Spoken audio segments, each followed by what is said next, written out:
అర కేజీ బెండకాయలకి 2 ఉల్లిపాయలు 5 మిరపకాయలు సరిపోతాయి. ఇప్పుడైతే సరిపడా ఆయిల్ పోసుకుంటున్నాం. 2 దాల్చిన చెక్కలు 2 బిర్యానీ ఆకులు వేసుకుందాం. వేసుకుంటే టేస్ట్ బాగా వస్తుంది ఏ కర్రీకైనా.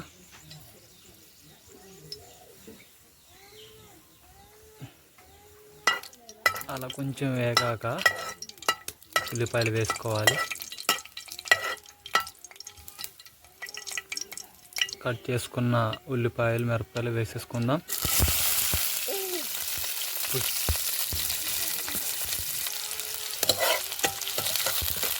బాగా మిక్స్ చేసుకోవాలి.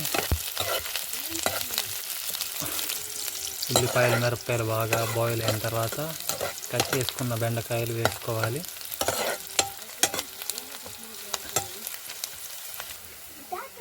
ఉల్లిపాయలు మిరపకాయలు బాయిల్ అయిపోయాయి కాబట్టి ఇప్పుడు కట్ చేసుకున్న బెండకాయలు వేసేసుకుందాం.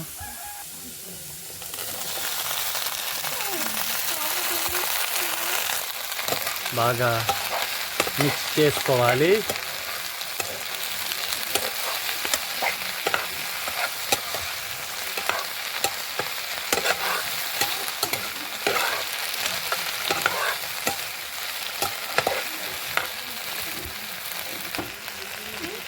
సాల్ట్ వేసుకుంటున్నాం 1 స్పూన్. మరొక స్పూన్ కూడా వేసుకుందాం.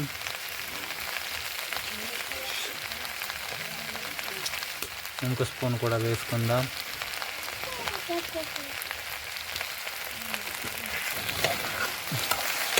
బాగా కలుపుకొని మూత పెట్టాలి.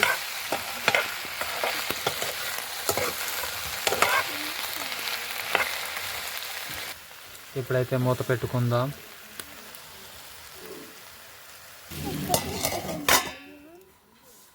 మూత పెట్టేసుకున్నాం. ఒక 5 మినిట్స్ మూత పెట్టాలి. బాగా ఉడికించాలి. తీసుకుందాం. ఉడికాయో లేదో చూద్దాం. లైట్గా బాయిల్ అయ్యాయి. కట్ చేసుకున్న టమాటాలు వేసేసుకున్నాం. ఇట్లా బాగా కప్పుకోవాలి. కట్ చేసిన టమాటాలు కింద ఉండేటట్లు ఇట్లా ఉంటే తొందరగా ఉడుకుతాయి అన్నమాట. మళ్ళీ ఒక 10 నిమిషాలు మూత పెట్టుకోవాలి. కర్రీని మూత తీసుకుందాం. ఉడికే లేదో చూద్దాం. కర్రీ అయితే ఉడికింది.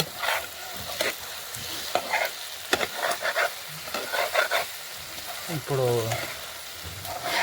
పసుపు అండ్ కారం వేసుకుందాం. ఇప్పుడైతే సరిపోయిన పసుపు వేసేసుకుందాం. అలాగే కారం కూడా వేసుకుందాం. కొంచెం కారం వేసేసుకుందాం. వేసేసుకున్నాం. ఇప్పుడు మిక్స్ చేసుకోవాలి. బాగా మిక్స్ చేసుకోవాలి.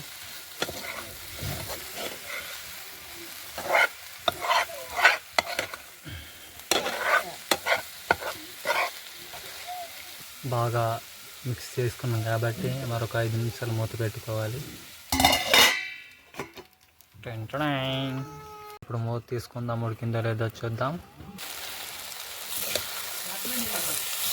ఇప్పుడు వాటర్ పోసుకోవాలి. వాటర్ పోసేసుకున్నాం. బాగా కలుపుకొని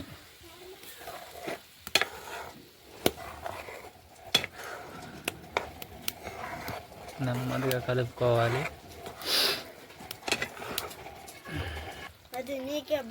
మూత పెట్టుకుందాం. ఇంకో 2 నిమిషాలు మూత పెట్టి ఇంకా దించేసి మూత పెట్టుకున్నాం. ఇంకా వాటర్ ఈకాక దించేయాలి.